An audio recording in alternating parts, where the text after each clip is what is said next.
So let's continue. Now we leave the skeletons and go on to touching items. And we saw that with the connected component labeling, it wasn't always possible to do a good labeling. And now we want to find these objects better. So we could, in principle, identify substructures by looking at the distance transform. Then we can see actually that there are regions that are more likely to belong together, but now is the question how to find them.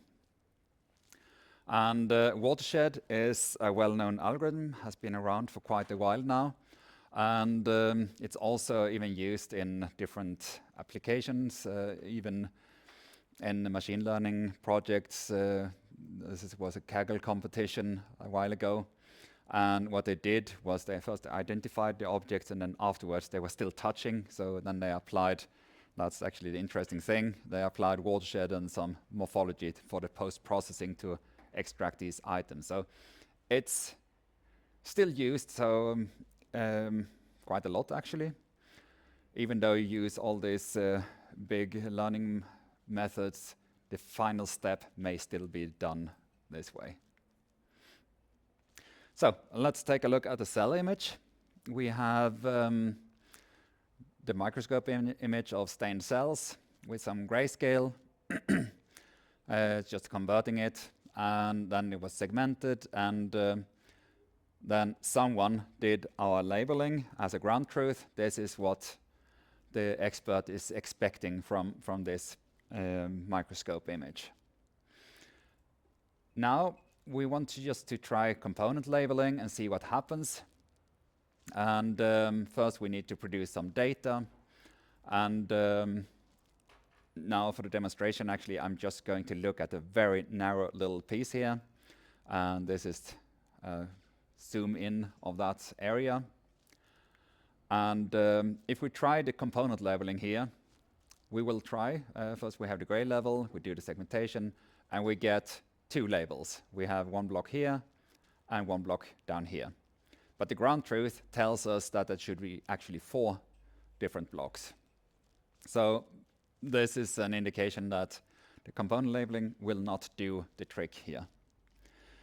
So instead, what we're using is the so-called Watershed segmentation, and that is, in principle, it's called Watershed because of the analogy to nature. So if you are in a hilly landscape and release a bucket of water, it will flow in one or the other direction. And if you get a lot of buckets, or if there is a thunderstorm, it will fill up some catchment basins in the landscape. And this is actually the elevation map corresponding to the cell extract that we had before. And you can see that there are deeper areas and higher areas. And in between, there is a valley. And the principle of Watershed is when you fill in the water, at some point, you come to this saddle point. And at the saddle point, you start building a dam, so the water doesn't mix. And then you continue until you cannot grow any regions anymore. And that is the very simple description of the Watershed segmentation. And if we try, we need to do some preparations. So we have our segmentation, we compute our distance map, and the next step is actually to identify seed points. Where do we have the deepest point in each valley? And there is this peak local max function that identifies different points. Okay, now I see. So there it is. I was missing one point. So we actually get now 4 points in our image, and 4 points actually looks pretty good because we had 4 segments before. Yes? Why is it 4 and not any other number? I'm coming to that. Okay, Yeah, anyway, it found 4 positions. And when we do the a watershed segmentation of this, we get a strange region in here, and not here where we would like it. And the reason is that the point 2 is a saddle point, so it's kind of a local maximum, but it's not the kind of maximum that we are looking for. And that gives us the wrong segmentation, actually, in this case. This can be handled in different ways. First way is to remove small elements. So if there are objects that are too small, it can't be real, so we just delete them, and then we do a new segmentation without that seed, and then we can see what the result is. So this little code here is identifying the area and seeing which ones to keep and which ones to keep and which to reject. And if we run the watershed on that, we have 3 local maxima, and it starts looking more like that one. That corner is still not there, but the reason that it's not there is actually that we didn't grasp it with our thresholding technique. So we will never get it, actually. So with that, we now have 3 regions that make sense, and then we can try on the full image. So this is the whole code for doing the rejection and preparing and finding peaks and everything. Apparently, with 10% cutoff, we removed 25 components out of many. And the result, what we get here, is this kind of segmentation. And it's not really convincing. We have plenty over-segmented cells, so we see here that this one is split up in multiple subcells, and it should only be 3 segments here. And many of them don't even look like what they should. Then we have missing cells. And the missing cells is because they are too bright, so we actually miss them with our thresholding. So that is actually back to that part, and I'm not going to look into that right now. And the reason for this bad performance, you saw all these chopped up pieces everywhere. The reason is, if you look at the clean structure, you would have a distance map like this. Everything concentric, nice gradient. But if you would have false negatives in this object, so these 2 little dots, then all of a sudden your distance transform turns into something else. And that's actually a split. So we get actually 2 objects out of 1 if you have a misclassification like this. And that will be quite disturbing in the analysis, and so we need to find a better way to segment and get cleaner images. And we can also do some opening and closing to make better results before we start creating our distance map. So the other way is to remove them by checking how deep are the different regions. And this method was proposed by Soil, and it's using 2 morphological algorithms. So it's iterative algorithms that kind of iterates dilation or erosion multiple times until a stability, and those 2 operations, they help us to do some improvement in the structure. So one of these algorithms is called Hmax, and it looks for the maximum intensity difference. So if you look at this structure, we have 3 bumps, and 2 of them, they have fulfill that there is a local height difference of 2, whereas the last one doesn't have this height difference, and that will be rejected and not given.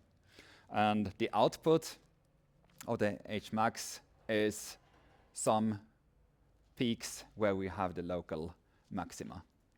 There is also Hmin if you would like to have that. It's just the reverse. And this is a very helpful algorithm for doing it, for cleaning up, because then with that we can get rid of these kind of strange local positions in many cases, not all, but in many cases. And looking what we get, so we look here. Here I apply this H max of at H equal 2. And if we look at the peak local max before, we get instead this image, which pretty much looks like what we had before with this small region cleaning. So in a way, it makes sense. But let's see how it actually works. Another thing is to min-impose. That is an algorithm that if you imagine a membrane that is a little bit wrinkled, and then you pull the membrane, then everything straighten out, and that is the effect of this algorithm. And it helps you to straighten out small local minima on the way. And the result is, if we have our distance map using method 1, and then we use this hmin combined with min-impose, we get something like this. And one thing you can see is that there is a very clear gradient from the minimum out to the connection point. Here it's a little bit wider, a bit more ambiguous where it should go. And if we apply these, you don't see a difference between the two images right now. But if we look at the big picture, we can see that there is actually a difference. And here you can see, let's see if a good example. Yeah, for example, here we have several items. Here you have some that are clearly cut. Now we have a different problem. It's a visualization problem. This looks like they are not segmented at all, but you can also see that in this case, we have 4 items here with the same color. And this is a limitation of the color map that we are using, that we can actually not distinguish how well we have segmented. Also down here, you can see that this one is split in 3 segments. This is only 1. Down here, multiple segments. And so the color map cannot help us really. So let's try some different color maps in order to find out what we are doing. So if you use the Viridis, which is the default color map of matplotlib, you can see that there is just a gradient. It doesn't tell us much. Tab 10 and 20, they are discrete with 10 and 20 levels. Yeah, they do some improvement, but it's not really helpful because you can see here there's a lot of banded effects. So we need to come up with something different. And here I propose 2 different color maps that I automatically generate myself with 1 color per class that we have in the image. And one is used some kind of orthogonalized random color mapping, and orthogonalization is there to make the colors as different as possible. And the golden ratio is another one to find it. Golden ratio has the effect that you jump between different colors very much. And the effect of the 2 is now that we can actually see, instead of what we had here, we had a band here of several different several objects with the same color. Also here, they now have each 1 color assigned, and here with the golden ratio, it's about the same too. That we clearly see that we have well-segmented objects. So this is what you need when you want to show how well your watershed segmentation works. Otherwise, you will be pretty lost. So that was the setup for doing the watershed. So what you need is clearly a very good distance map, that is prepared with strong local minima in order to let the watershed grow. Now I'm going through an application example. Many years ago we did this scan of a sand packing of 2 different grain sizes, and we want to separate them in this example. And now here I have extracted a smaller volume of 500 by 500 by 300 voxels, and now we want to see if we can separate them or how we can separate these 2 packings. So the workflow through this is the whole recipe actually. The first step is naturally loading the data. Then we do some image preparation, which includes noise reduction, binarization, cleanup, and then we come to the labeling, computing a distance map, and identify the grain level peaks, and then finally doing the watershed segmentation. And all that I already prepared, so all that is done. And now we want to categorize the grains.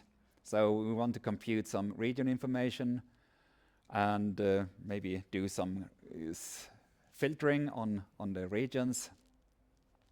And then we want to see if we can do some clustering here. And finally, assign classes to each grain. So what I did already was we have this watershed, so the bi-level image and the watershed segmented grains that's already provided. And now we want to start doing the analysis on this data. And first we can compute some region properties that we know from previously. So we create label, area, and centroid, and we get this table with quite many entries. And then we see some measurements on it. So this is already quite a great reduction in data. Before, so let's start, we had a tomography with, I think, how many is it now? 2 gigabytes of data. Then we reconstruct it. That was 16-bit. Then we double the size when we reconstruct because we get floating point. Then we do some filtering, same size still. Then we do the thresholding, which reduces a lot. And we do the labeling, goes up a little bit because we have 16-bit labels. And finally, when we do the region analysis, we shrink down this label data into 40,000 bytes instead of the 2 gigabytes before. So that's a quite strong reduction, and it's also much easier to handle afterwards. So if you have this table, it's easy to do statistics and fun stuff. Can do it on any laptop. Now, let's look at the table that we got. The interesting thing is we see here we have almost 1,700 labels, so that's the number of items. Interesting is that we have a label with a minimum area of 1, which is very small, that's just a single pixel.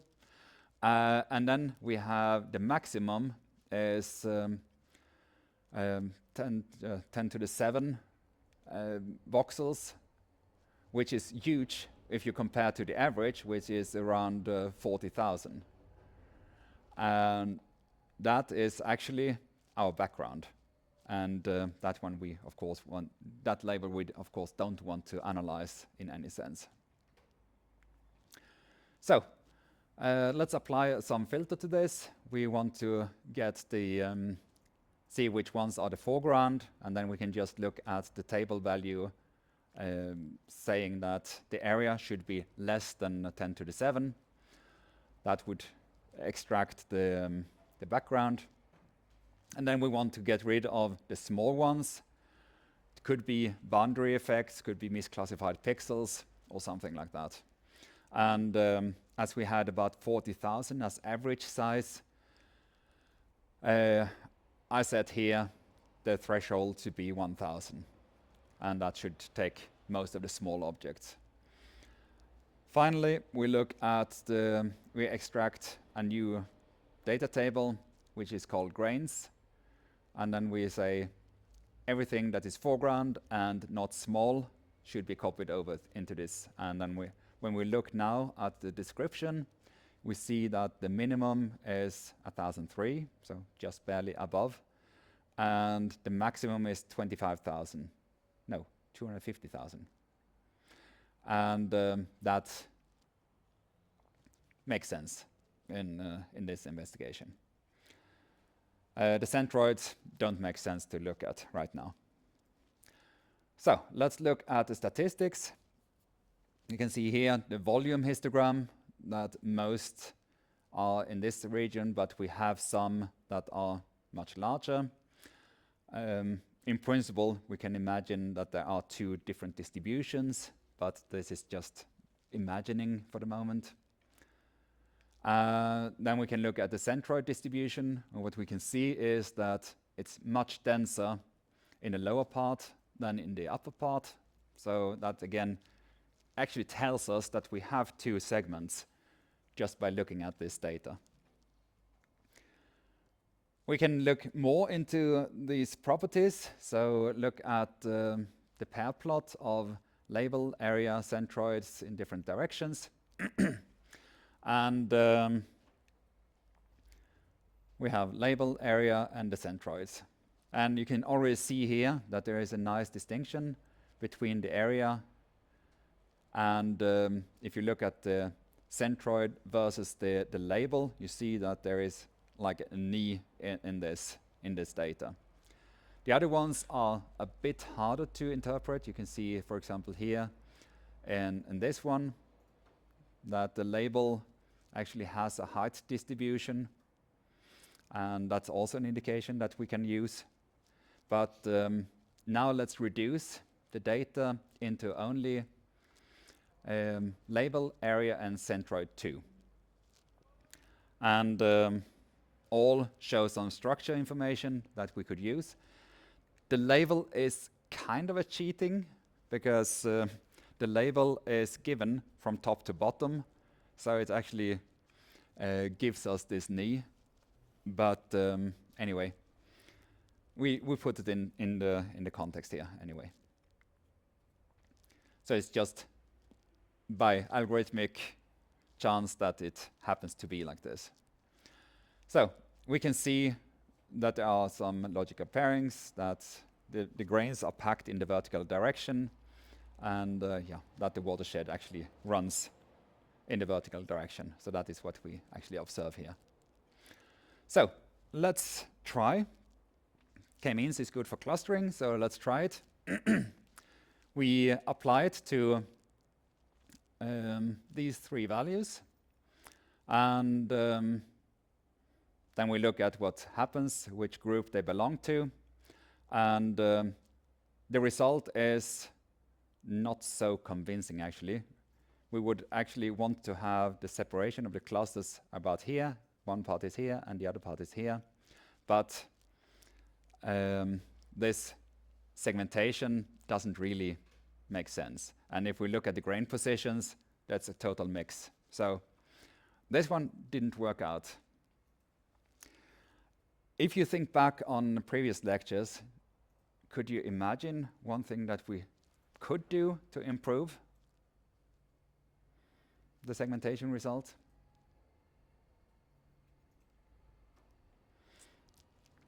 So one help would be to look at the values here.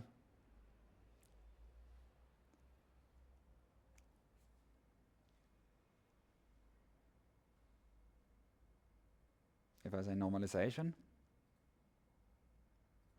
So these values, they have pretty wide span, and that is actually confusing for the labeling.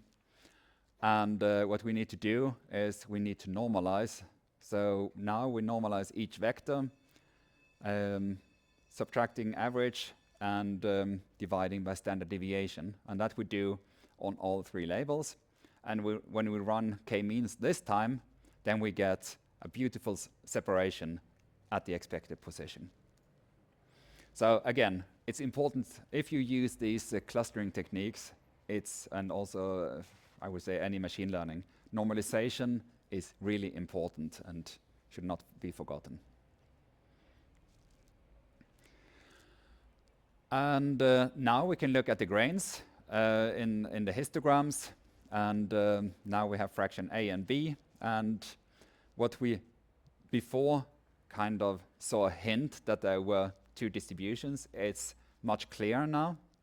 We see that there is a small grain fraction which is quite narrow, and there is a large grain fraction which is much wider. So yes, there are two distributions.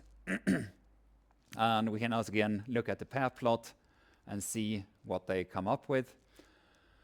And we have a nice separation here and between them.